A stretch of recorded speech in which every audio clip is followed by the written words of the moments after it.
Tan Sri Speaker, Tuanku turut menyentuh hal pembangunan Sabah, isu keadilan dan pelaksanaan perjanjian Malaysia serta juga sosioekonomi rakyat Sabah.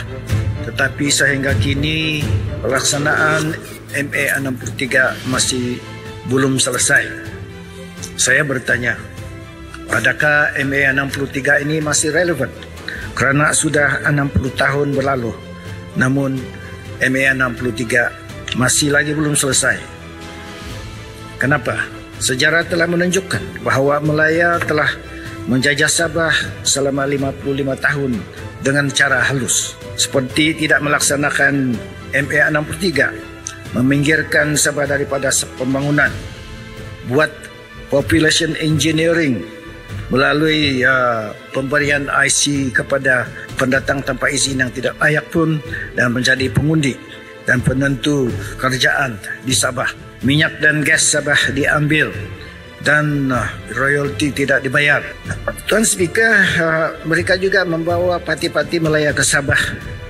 Seperti mana yang kita tahu, kuasa dan franchise politik Sabah dirampas melalui parti-parti politik Malaya di Sabah. Malah perlembagaan Sabah pernah diketepikan demi penggiliran Ketua Menteri setiap 2 tahun untuk membuka jalan Kuala Lumpur menguasai Sabah.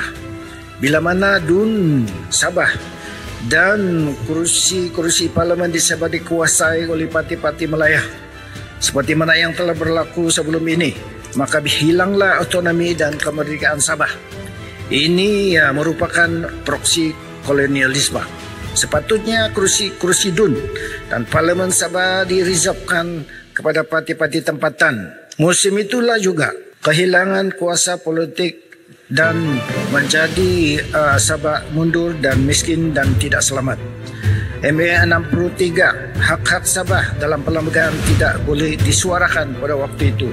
Aktivis-aktivis ditangkap di bawah ISA dan saya sendiri menjadi seorang mangsa daripada penguasaan Kuala Lumpur pada waktu itu.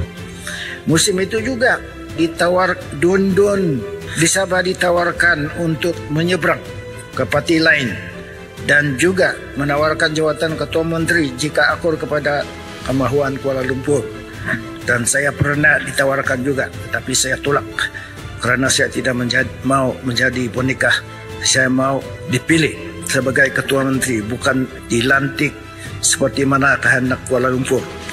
Saya bangkitkan semua isu-isu ini sebagai peringatan kita supaya ini tidak akan berlaku lagi di dalam sejarah kita di masa-masa yang akan datang.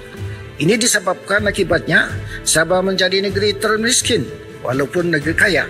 Sabah mundur dari segi pembangunan dan peruntukan dan fokus pembangunan pada waktu itu kerajaan masih berat sebelah atau Malaya sentrik dengan agihan 80 hingga 90% peruntukan pembangunan kepada Malaya dan bakinya adalah untuk Sabah dan Sarawak. Sehingga ke hari ini peruntukan pembangunan 5 atau 6 bilion kepada Sabah dan Sarawak hanyalah dalam kertas.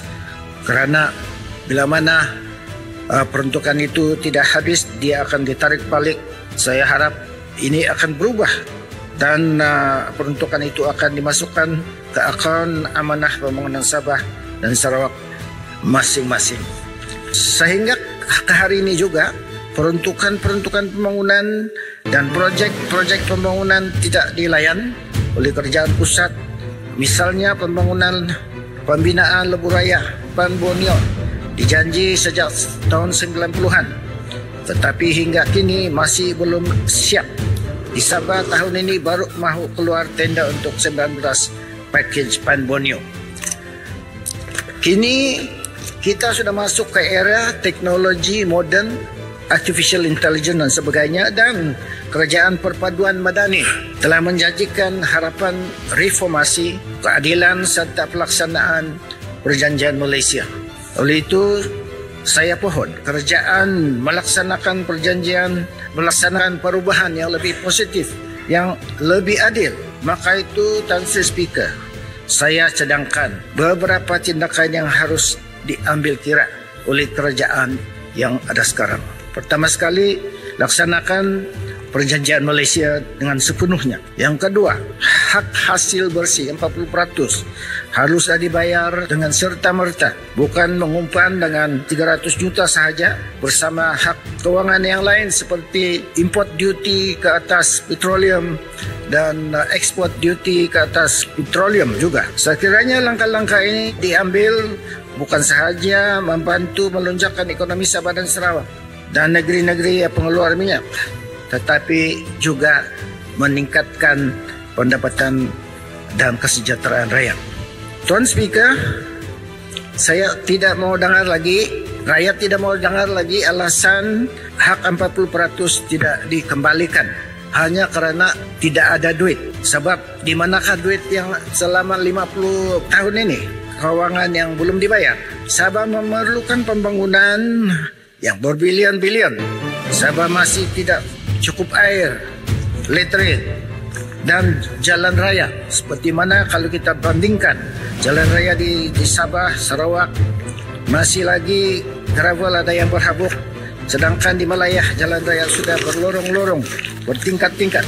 Saya juga ingin mencadangkan supaya asas pemberian peruntukan pembangunan itu diubah, kerana Sabah dan Sarawak adalah satu daripada 3 entiti yang menubuhkan Malaysia, bukan satu daripada 13 atau 14 negeri.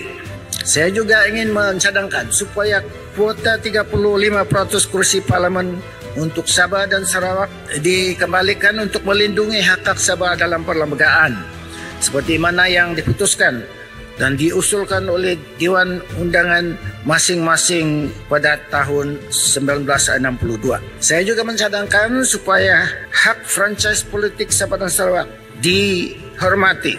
Kerajaan Sabah dan Sarawak haruslah diperintah oleh parti-parti politik tempatan dan bukan dari luar. Rumah kita jaga masing-masing, kampung kita urus bersama. Begitu juga hasil kursi-kursi parlimen di Sabah dan Sarawak sudah pun diagihkan 65% untuk Malaya dan 35% untuk Sabah dan Sarawak. Tetapi ini tidak dihormati sehinggalah sekarang Malaya menguasai 70% kursi parlimen dan Sabah dan Sarawak pula mempunyai kursi yang sedikit, tetapi itu juga diambil kerana parti-parti daripada Semenanjung juga bertanding dan mengambil kursi-kursi itu, dan ini mengakibatkan kehilangan kuasa Sabah dan Sarawak.